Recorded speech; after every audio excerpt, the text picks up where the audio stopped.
it's a problem. It's a big problem.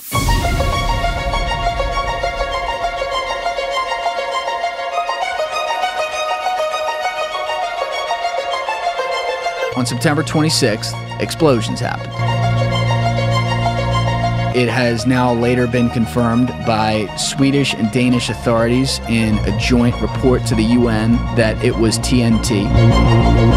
What it led to was what is believed to potentially be the largest release of methane gas into the atmosphere in history.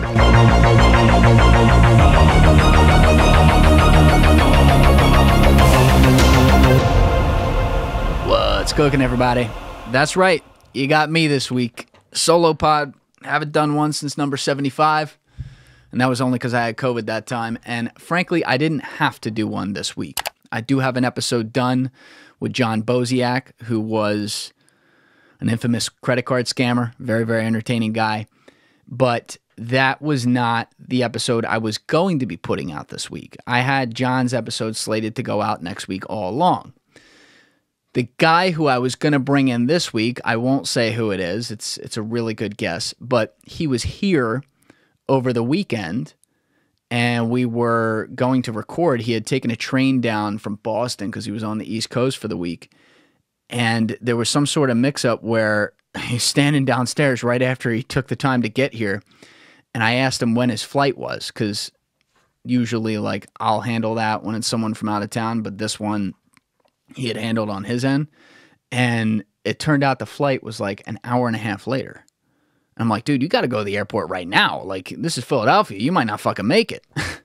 So I told him we would absolutely make that up and get him in here when he's on the East Coast next, probably sometime in the next couple months. So I'm looking forward to that. But I was taking a look at like what I could do this week. And I'm like, well, I could put John's episode out, finish all the marketing around that, and get that ready to go.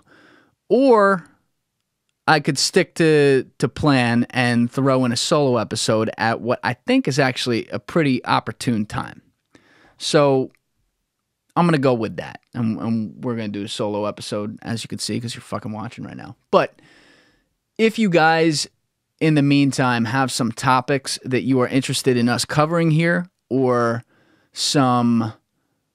even some guest ideas you might have. I can't guarantee anything. I got to take a look into people, see if I could even get them in here, or if I want to speak to them. But if you have ideas, throw them down in the comments below. I'd love to hear that. I don't ask that enough. So honestly, it's not because I don't want to. It's because I forget to. There's just too much going on.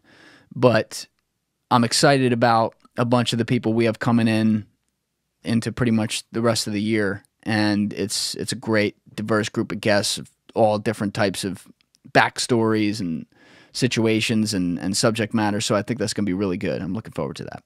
But in the meantime, the reason the solo episode made a lot of sense is because of this whole Nord Stream thing that happened on the 26th, where the pipeline in the Baltic Sea exploded.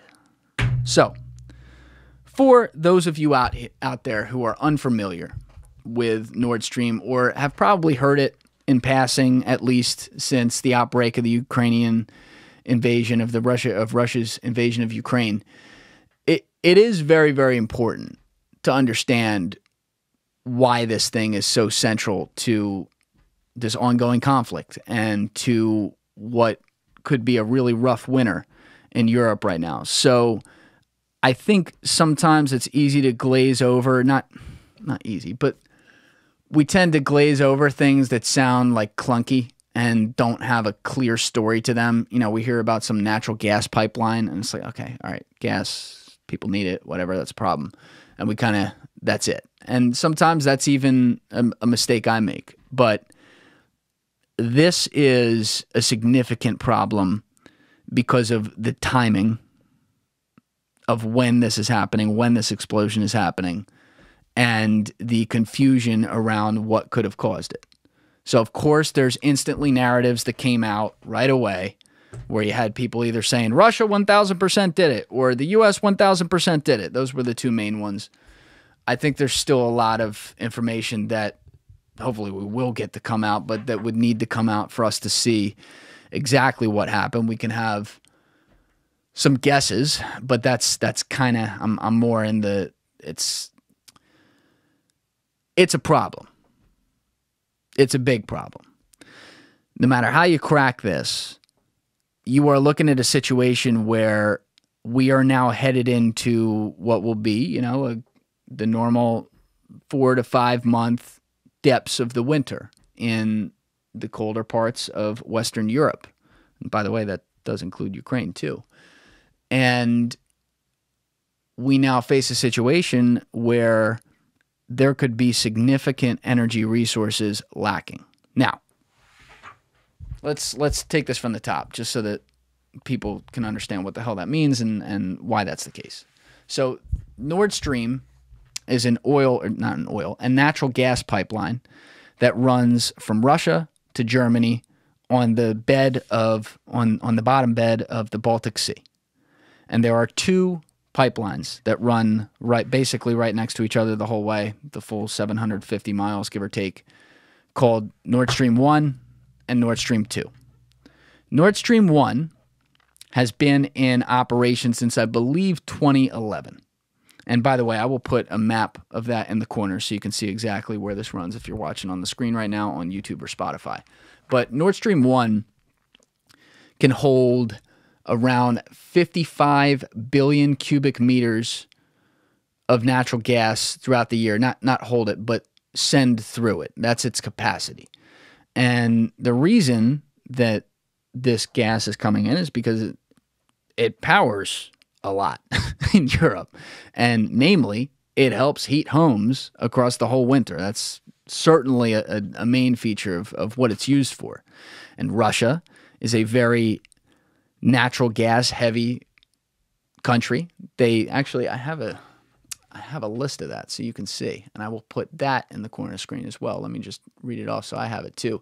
So if you look at yearly gas production in MMCF, which is million cubic feet of gas, the United States leads the way around the world with 32 million. Russia is number 2 with 22.7 billion. I guess that's how you say it. But to give you an idea of how much of the percentage of the world that they account for with that, number 3 is Iran, who we don't exactly have a good relationship with, nor do a lot of countries, at about 9 billion. And then Canada at 6.7 and so on down. The best that Europe's doing is Norway with 5.7 billion. More on Norway in a second, by the way. And Algeria, which is not in Europe, but it's close. It's right across in Africa, right across from France. Is that the Strait of Gibraltar there? No, Gibraltar's Spain.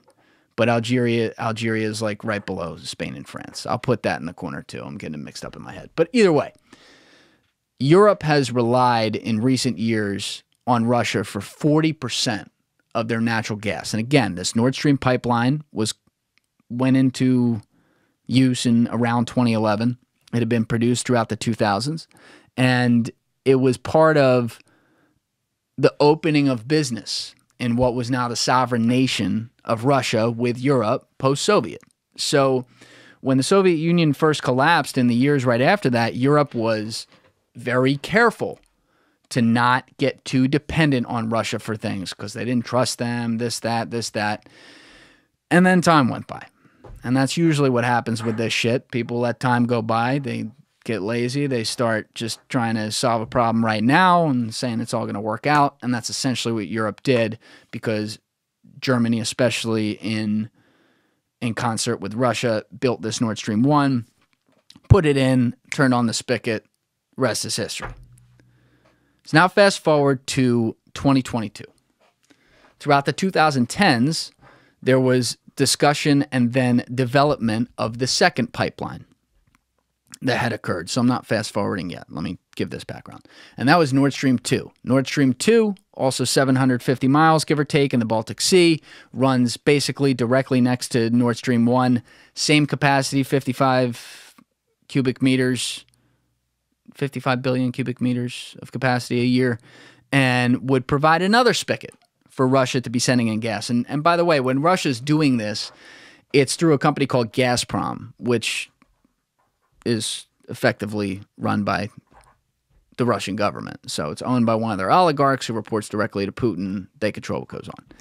And so the United States had a lot of issues about Europe even doubling up what they do with Russia throughout the 2010s. And that was fairly placed too, because they're like, oh my God, you guys are going to become so energy reliant on Russia that if there are geopolitical conflicts, like, I don't know, Russia invading Ukraine, you're going to have an issue with being able to cut off the spigot of money to them because you need it. It's very, very simple. That part's the simplest part about it. And on Europe's end, for one thing, natural gas is not, like, this is the most convenient way they're going to get it. And let's call it what it is. Business and money, and it's the same thing in government. And in this case, they're trying to make sure they get the best deal for their people, even if it's not geopolitically the best in the long term, or it has risks in the long term. And so the U.S. may want to push ways such as importing natural gas in liquid form, liquefied natural gas from other places like Africa or even the U.S. and Canada, and bring it over to Europe and delivering it that way. But that's a lot of cost, number one. Number two, it's definitely self-serving for countries like Canada and the U.S. And number three, it's not like Europe doesn't have the proper centers all set up to do that, or the number of them that they would need. This is where it gets you're a little above my pay grade talking about that, but there's specific like intake plants where they would have to do that, and they'd have to build them all over the continent. It's just totally inconvenient and costly. So of course they never did that. The pipelines that they relied on often came from Russia. They came through, I mean, there's some produced in Europe as well, but there's some that come from obviously like the Middle East as well. So it's not like it's all there. Like I said, Russia was about 40%, but the percentage was growing over time, and Nord Stream 2 was going to present potentially, I'm not going to speculate on what the number would have been, but it would have been higher than 40% by the year that it goes into place. So now fast forward to 2022. Russia invades Ukraine in February. There was heating up of that situation throughout, you could say, January and into February before it happened at the end of the month, where this started to become a political football. And by this, I mean Nord Stream 2, because countries were saying the U.S. was leading the way, who doesn't rely on it, but they were speaking for the EU and saying like, hey, we're not going to allow, like, no one's going to be using Nord Stream 2 if you do this invasion, and we'll turn off Nord Stream 1. And Russia was like, fuck you, and they invaded. And Europe did, along with the U.S., sanction Russia in all kinds of ways and turn down how much energy they used. Now, the timing of the invasion was also very peculiar, because Russia did it towards the end of February. Still winter, still call it 6 to 8 weeks of rough winter, cold weather, across parts of Europe that get really cold, which there's plenty of parts of Europe that are like that. But it wasn't a full winter. It wasn't a situation where in a short squeeze, Europe would be fucked. Now, prices obviously went through the roof. Oil, natural gas, everything skyrocketed. But they got through it. And one of the things I think about is I had Bustamante, the CIA agent, in here in the end of April, and then I had him in here again at the beginning of July. And both times, I believe on both podcasts, but definitely privately with me off the podcast, and it was at least in one of them, he talked about the looming winter and its effect on the war in Ukraine. And he's like, look,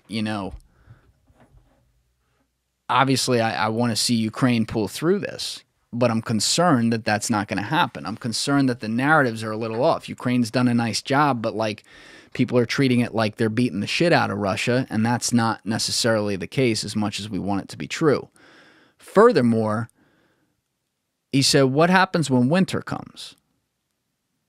Winters, and both times winter was far enough away that he's like, a couple things can happen. Putin can get some of his emergency financial situations from all these sanctions at least under control and be in a spot where he's not in deep shit. And also, by the way, he's still, during all this time, he's been pushing out oil. I'll get to what happened with the natural gas, but he's still at least pushing it out. Like, they're still making money. They're contracting, but they're making money, so they're not dying. And he's like, and then winter comes, and what happens if suddenly there's energy problems in Ukraine, but in Europe too? What happens to the sanctions? Does then Russia start going into the green? Maybe. Like, these were possibilities. He wasn't saying like, this is definitely going to happen or that's going to be this. It's like, these are things we got to look at. And it was a constant warning of the winter, the winter, the winter. And so the more I spoke with other people as well, who I would describe as people of note, breaking down geopolitical situations like this, that was a theme I continued to hear over the past few months, especially. Where people were like, what's going to happen in the winter? And over the summer, we saw an escalation in the energy war. I'm not talking about what happened on the 26th. We're still not there with the explosion of the pipelines on September 26th. I'm talking about in July after the scheduled maintenance days. So when the invasion happened, yes, Nord Stream 1 turned down how much natural gas was being sent through it. Like, Russia significantly reduced, I believe at the behest of Europe, Europe reduced how much they allowed Russia to send them through that. So they became less reliant for the time being on Russian energy. And they even put out like these goals that they were going to have total energy independence by 2030, like independent from Russia. But Russia's looking at that going, well, what about when you get to winter next year? You're not going to be ready. Are you going to have all these reserve places ready to be able to bring in liquefied gas from foreign places and deliquefy it and get it into natural form? Like, are all your ducks going to be in a row? Probably not. And so Europe was overshooting it. Invasion happens and it persists. Ukraine doesn't just win right away. And Russia continues to bide time. So once we get to July, Russia has what amounts to about a 10-day maintenance period on the pipes. Because again, they are still sending at this time natural gas through those pipes, through Nord Stream 1. I think I said this. I want to make sure, though. Nord Stream 2, when the war broke out, I may not have said this. The EU said no. It was done. It was ready to be turned on. And they said, no, we're not turning it on. So Nord Stream 2 never sent gas. So they were only still sending it through 1. And the U.S. was adamant that Nord Stream 1 should not be turned on. Or Nord Stream 2 should never be turned on because of what Russia did here. And they had been worried about it throughout the 2010s. So we get to July. Russia has this 10-day maintenance period where it completely turns off, which, again, happens every summer. But then when they come back, there's a lot less gas coming through. They're sending a lot less, like less than Europe was asking for. Like, even though they had pulled back, they still wanted more and they weren't getting it because they also can't build reserves when they're getting it, when they're not receiving it, right? They want to be able to get fattened up for the winter, right? If they need it. So then we get into August and the number goes like that.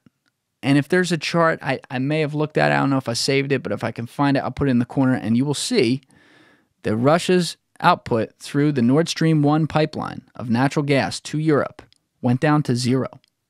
They took it off before effectively Labor Day in America. It was gone. Now this whole time, and this is worth noting, Russia still has been sending natural gas through Ukraine's pipelines that run to Europe. So Gazprom has been paying Ukraine in hard currency. It was still that way, at least at the beginning of the war. They were paying Ukraine in hard currency while they were fucking invading them, which is a wild concept to me. But hey, like, lights got to turn on, and that includes the people that provide it so that they can turn their own lights on by getting money for what they provide. So that didn't change. But now with it going down to zero, you're talking about Europe getting their energy from the Middle East, from that pipeline running through Ukraine, which is in the middle of a fucking war zone, and the country that runs it is being invaded by the country that's sending it. Not exactly stable, if you will. And then some of Europe's own pipelines with what they produce. More on that in a second, too.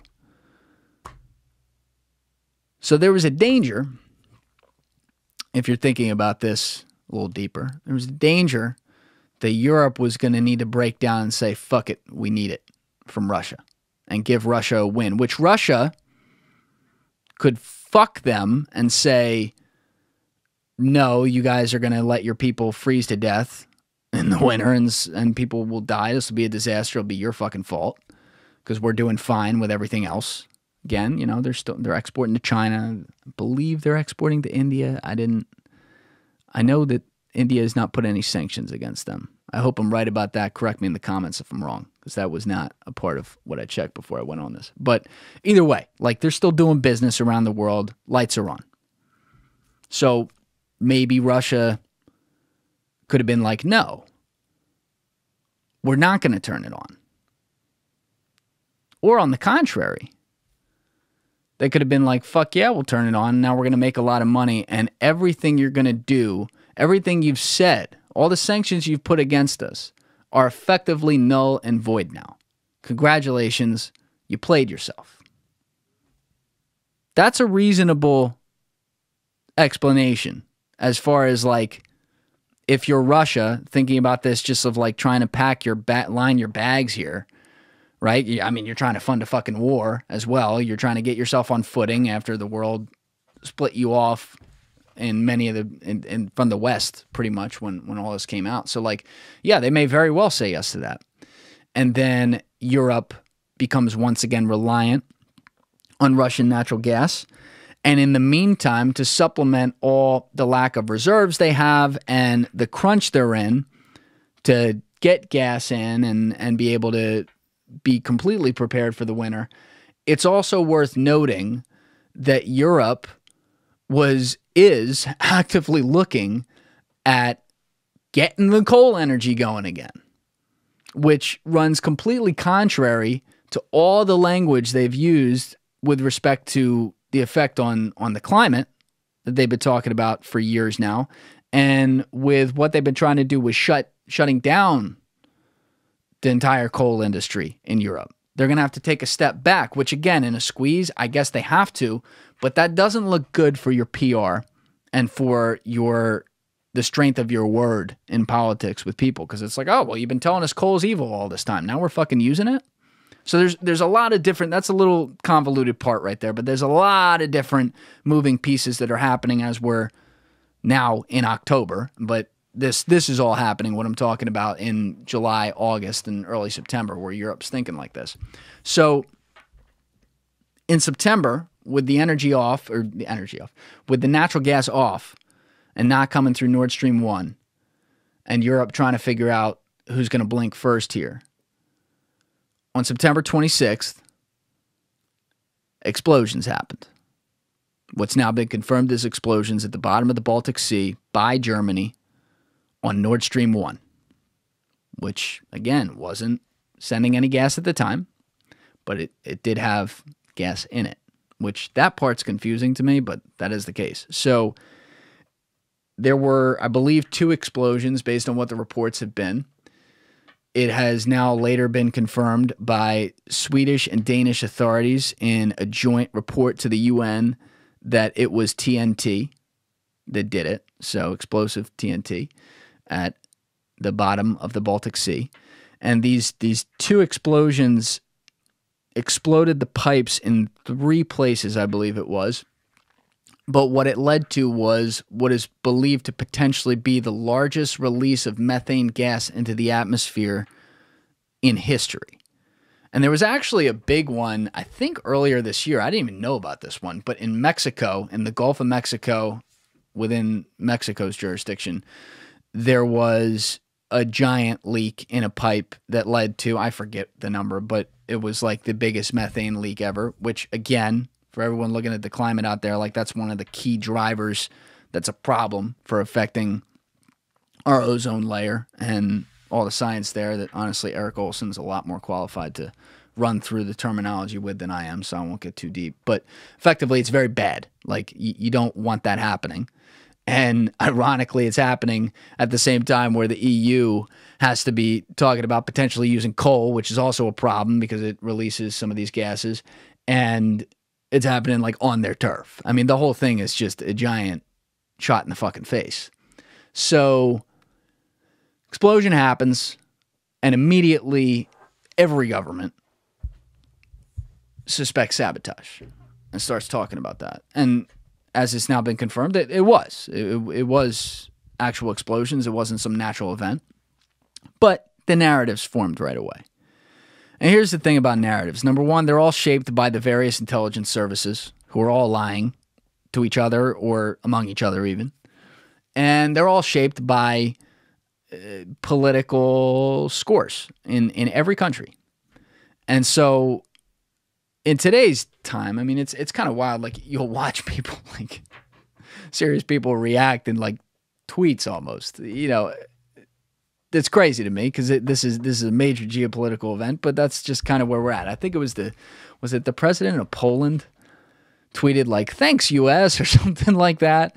It's like, you can't make this shit up. I don't know if that's what it was. If it was, I'll put that tweet in the corner of the screen. But instantly, you had the U.S. and some of the EU nations publicly saying Russia sabotaged it to blow up this thing. And I'll get to that in a minute. And then you had Russia and I think some other countries implying that the U.S. did it. There's also two other possibilities out there that I want to talk about. One of them is being talked about publicly. The other one, not so much. But the first one is that Ukraine could have had something to do with this. Let's touch that one for a minute. So first of all, I don't know a hell of a lot about the Ukrainian intelligence services, but people I've spoken with have said, in addition to the fact that Ukraine's worried about a fucking war on their home turf, they don't exactly have the craziest intelligence service ever. The idea that they would have gone into European territory and pulled off a mission like this that would also risk all the support they're getting from Western nations, including Europe and the United States, if they were caught doing it, is pretty wild. Like, that seems a little far-fetched. But what would the motive be? And do they have one? Well, they could. Because effectively, they may have thought, holy shit, Europe's going to be in such a bind, they're going to have to turn on Nord Stream 1 and maybe Nord Stream 2, but at least Nord Stream 1, and pump a lot of money into Russia, who's going to use that money over the winter to finance their war on us and finish us off. And so Ukraine's like, holy shit, you can't do this. And they were telling people, please don't use that pipeline. Oh my God, they might use it. Let's blow it up. Like, that's the idea that they could have come up with.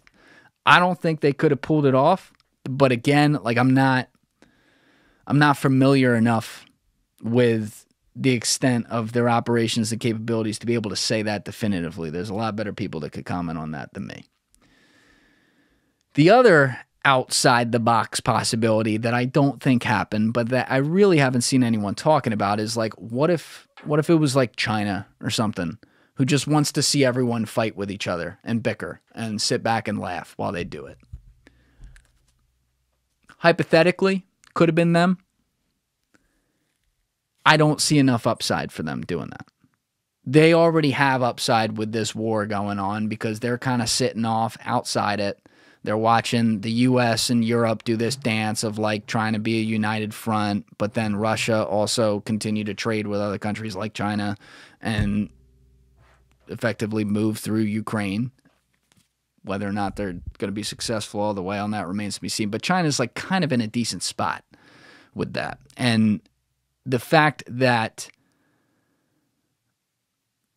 if they blew up this pipeline and that led to price increases in the winter, which was already going to be a thing, that would also affect China, because China is relying on getting resources from Russia, like natural gas. This I was just looking into. So I don't know as much about exactly how much it is, but my understanding from what I've seen, and please tell me in the comments if you know more, but that's a back and forth that is already happening as far as like them getting natural resources from Russia. So this would affect their bottom line because now you've taken away a supply chain, because that Nord Stream 1 won't be fixed and it won't be an option throughout this winter. So I don't really buy the China one. The two possibilities seem to be the two that in the United States media are the two they're fighting over the most, which is either Russia did it as an act of self-sabotage or the United States did it to sabotage the pipeline and prevent Europe from touching this thing.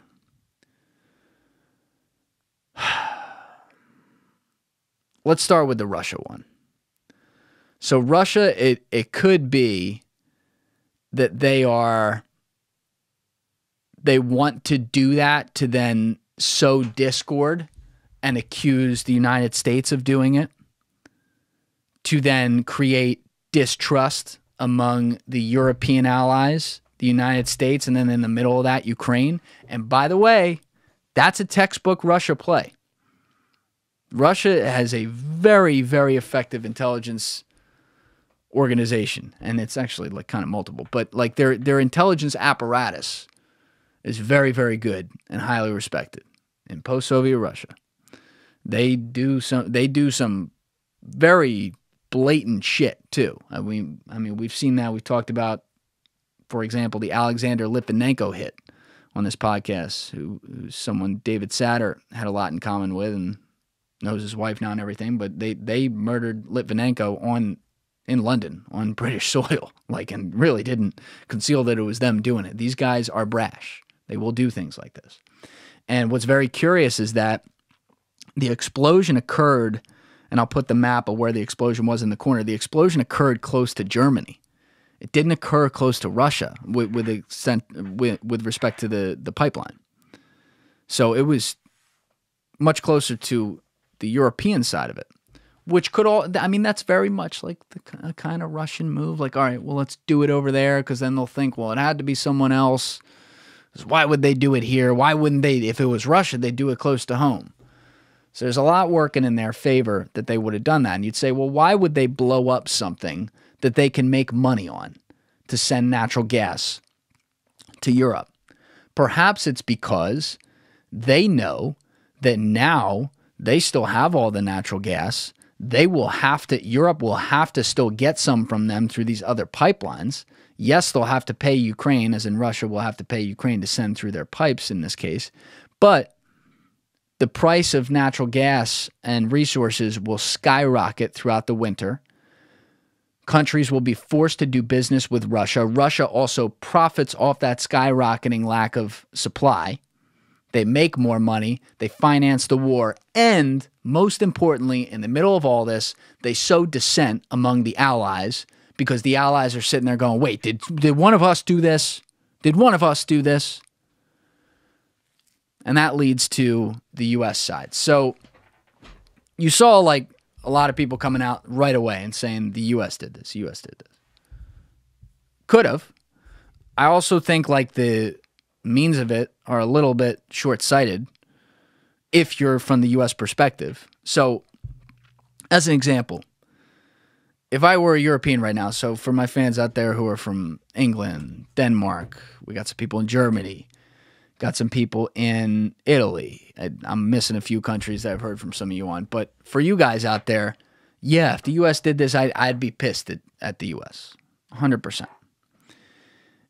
If it's set up that you guys are going to be able to get through the winter and not have a lot of problems because the U.S. is coming to the rescue, even if it pumps their own bags a little bit, but everything's okay, then in the long term, it's like, okay, you shouldn't have done that, but I think you could get past that. Either way, I'd be pissed right now.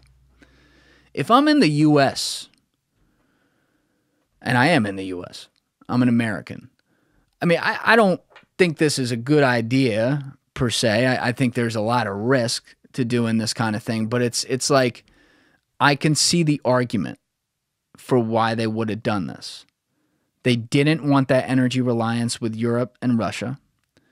They essentially then Hopefully, and again, it's dependent on if the U.S. has a plan to actually be able to supplement Europe and make sure they're good. If not, then this is a clusterfuck of a situation if it was them who did it. But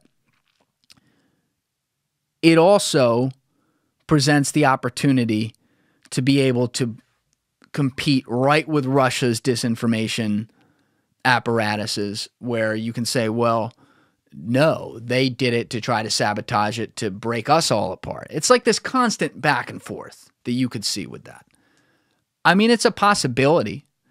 I just don't...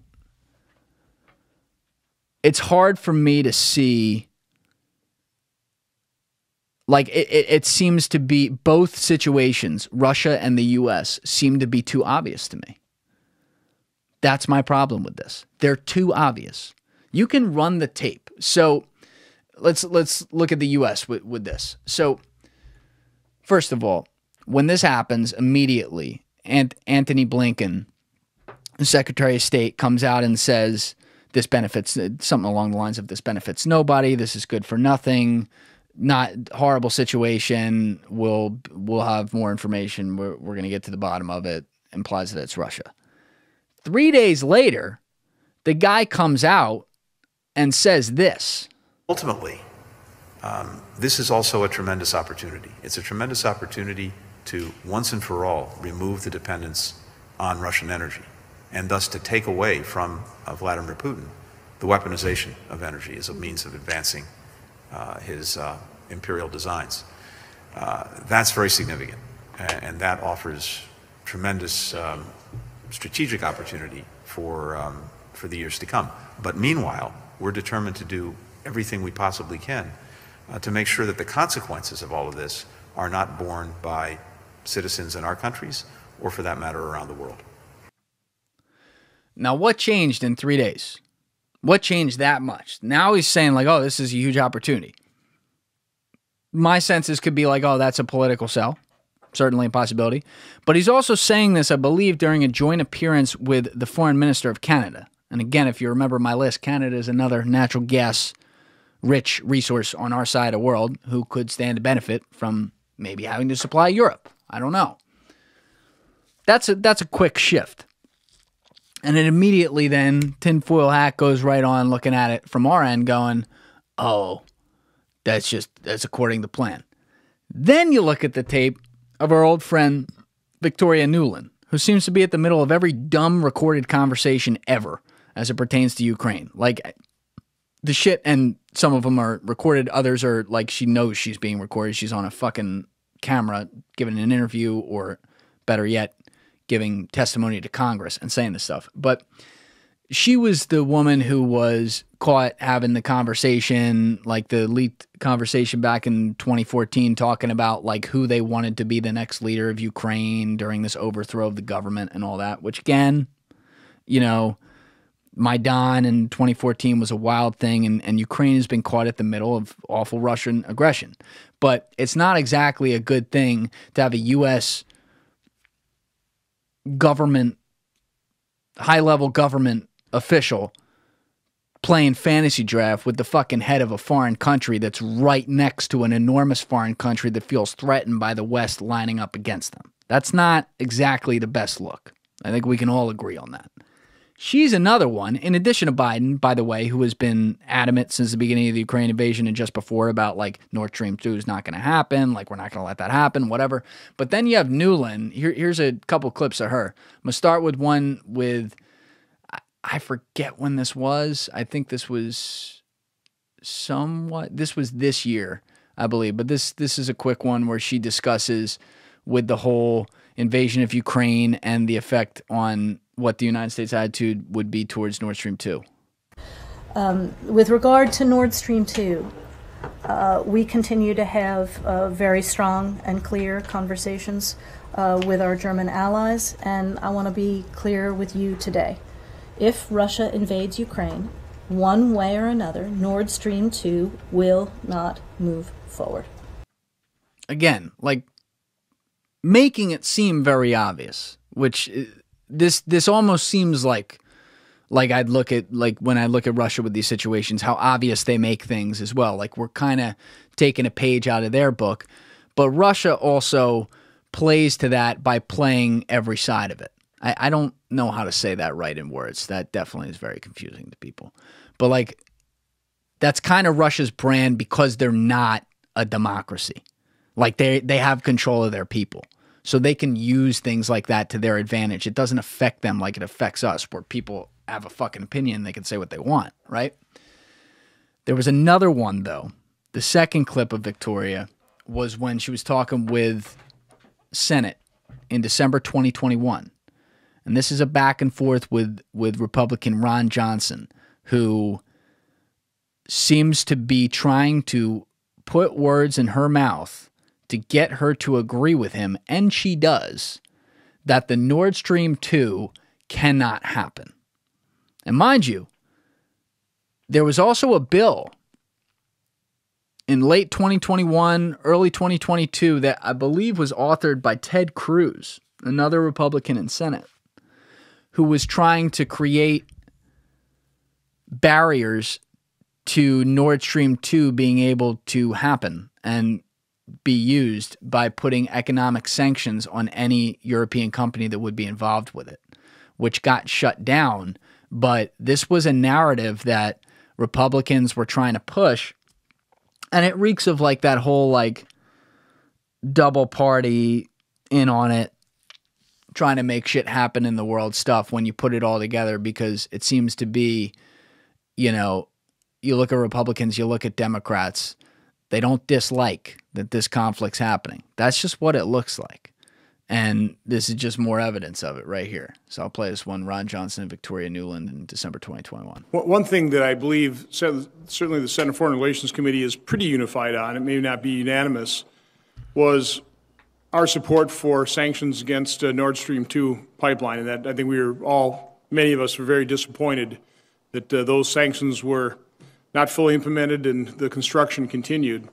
I can't think of a more powerful way to punish Russian aggression than by rolling back what progress has been made and, if at all possible, prevent the Nord Stream 2 from ever being completed.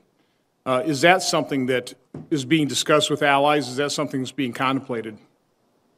Absolutely. And as you recall from the July U.S.-German statement, that was very much in that statement that any moves, Russian aggression against Ukraine, would have a direct impact on the pipeline. And that is our expectation and the conversation that we're having.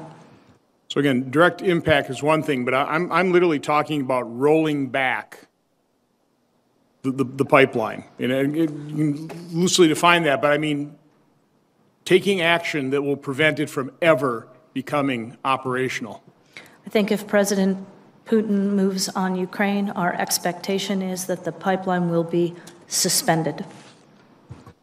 Well, I certainly hope the Senate Foreign Relations Committee would take up legislation to go beyond just suspending it, but from ending it permanently. But anyway, thank you, Undersecretary Nuland. And there you have it. So it's almost like point being like they choreographed that this type of stuff would happen, which if I'm Russia, I'd play on that all day. If I'm looking at this and saying, could the U.S. have done it, though, I could also point right to this and say, well, yeah, they choreographed it. So it leaves me in a place where I don't know. Again, the other two remote possibilities, Ukraine, China, I don't think those were it, even though in Ukraine's situation, they definitely have a lot of motive to be able to do it, I think. But I think the situation, no matter what, is a loss, no matter how you crack this at this point, because you now have, behind closed doors, all these different countries. Like, remember, with the EU, these are all individual countries. There's a lot of them. They all have their own opinions. And behind closed doors, there are a lot of people sitting here just like me or just like you saying, like, could they have, was it them or was it them? So there's doubt. There's dysfunction. There is potential dissension. And again, the U.S. is in a position to be able to win monetarily on something like this. That doesn't help because, of course, they're going to do that to be able to help Europe if they have to in the winter right here now. But then it leaves a bad taste in people's mouths. And, of course, the CIA is also one of the best intelligence organizations in the world. It probably is the best. So it's not like if you're looking at any operation that could have something to do with them, you can't rule them out. I mean, they could have pulled this off. It's not like the Ukraine thing. So I'm going to be looking at this extremely closely over the next few weeks especially. Obviously, there's going to be a lot of disinformation floating around from various governments and intelligence agencies trying to deflect of things that they may be figuring out about it. So we're never going to get the full story. But this, if it was done with any level of carelessness by the perpetrators who did it, and it's reasonable to come out with good evidence that even the masses could get behind the explanation. Not everyone will ever get behind one explanation, but you know what I mean? Like more people will get behind like, okay, that makes sense. The geopolitical implications of that would be severe. I got to think that whoever did pull this off, pulled it off in a tactically brilliant way, 6 layers removed from them to be able to not bring back any blame. But I guess that'll remain to be seen. Either way, we are now headed in smack dab to that winter that Bustamante has talked about and other people have talked about. And I'm not sure how bad this is going to get. Now, I'm not just talking about for Ukraine. I'm talking about for Europe as a whole. Like the wartime measures are looking at hitting them not just in the pocketbook, but also in a survival sense. If we're looking at severe energy shortages, we have already heard rumors about rationing and the like. So that's going to be very, very, very interesting. Hold on one sec. I gotta fix something up there on the screen. I'll be right back. Hey guys, I'm recording this part later because I just finished editing the episode and I realized that when I got up to fix the screen and then sat back down, I totally forgot to mention the last thing I left a prelude in there somewhere for, which had to do with European natural gas pipelines. And specifically, what I was referring to is the fact that the day after this bombing of the Nord Stream pipelines occurred, September 27th, the Baltic Pipeline was due to open up, and I believe it still did. But the Baltic Pipeline is a European-only natural gas pipeline that runs from Norway, which is one of Europe's biggest natural gas-heavy countries, like producers, down through Denmark into Poland.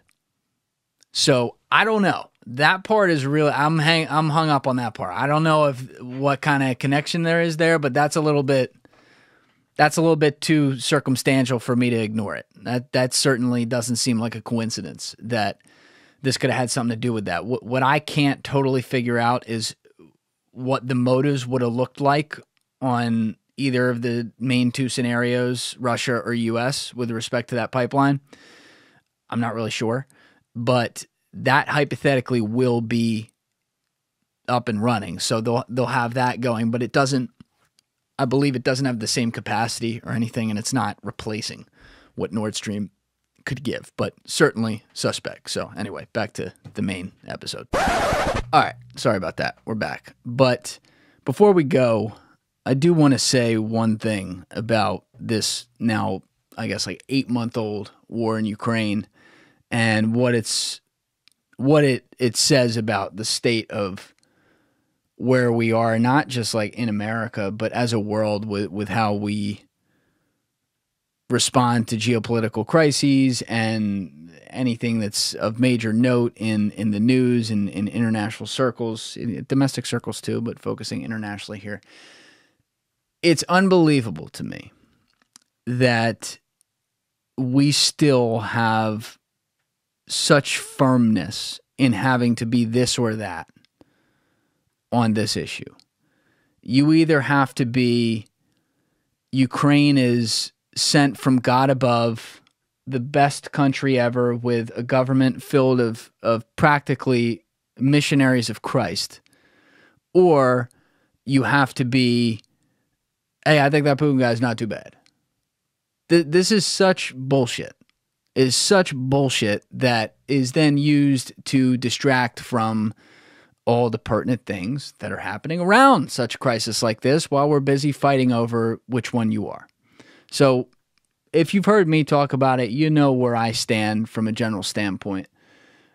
I think Putin is a fucking horrible human being. I think he should have been out of power a long time ago. I think he never should have been in power. If you've heard David Satter's episode number 92 and the stuff that he and guys like Alexander Litvinenko uncovered over the years as far as like what Putin was doing to get a grip on power, he's an awful dude, and he is bad for the world. And the problem is like who's going to replace him. That's always an issue. It's like, is that person going to be just as bad? So it's not just as simple. It's like, oh, take him out.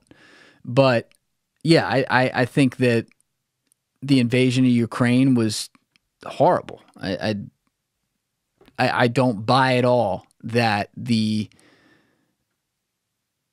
let's say some of the carelessness of NATO in any way could be anywhere near enough to merit what Putin did to go into a sovereign nation like this. I just don't. I don't think the West was fucking coming into Russia.